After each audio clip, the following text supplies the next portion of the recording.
રાજકોટમાં 2036 polling booth પર EVM મોકલાયા। મતદાન મથકો પર છાંયડો, પાણી, ખુરશીઓની વ્યવસ્થા કરવામાં આવી। પેરામિલિટરી ફોર્સની 12 કંપની સાથે 250 માઇક્રો ઓબ્ઝર્વર તૈનાત। રાજકોટ લોકસભા બેઠકમાં 2036 મતદાન મથકો આવેલા છે, જેમાં 15,000થી વધુ સ્ટાફ ફરજ બજાવી રહ્યો છે।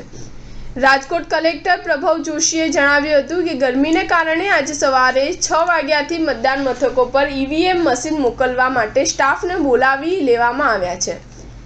સાહિત્યનું વિતરણ પૂર્ણ થઈ ગયું છે અને ઝડપથી ઈવીએમ મતદાન મથકો પર કર્મચારીઓ મારફત રવાના કરવામાં આવશે। પેરામિલિટરી ફોર્સની 12 જેટલી કંપની રાજકોટમાં આવી પહોંચી છે। તે સિવાય 1052 મતદાન મથક પર લાઈવ વેબકાસ્ટિંગ થવાનું છે। 250થી વધુ માઇક્રો ઓબ્ઝર્વર સંવેદનશીલ વિસ્તારમાં મોકલવામાં આવશે। આ ઉપરાંત મતદાન મથક પર છાંયડો, પાણી, ખુરશીઓ સહિતની વ્યવસ્થાઓ પણ કરવામાં આવી છે।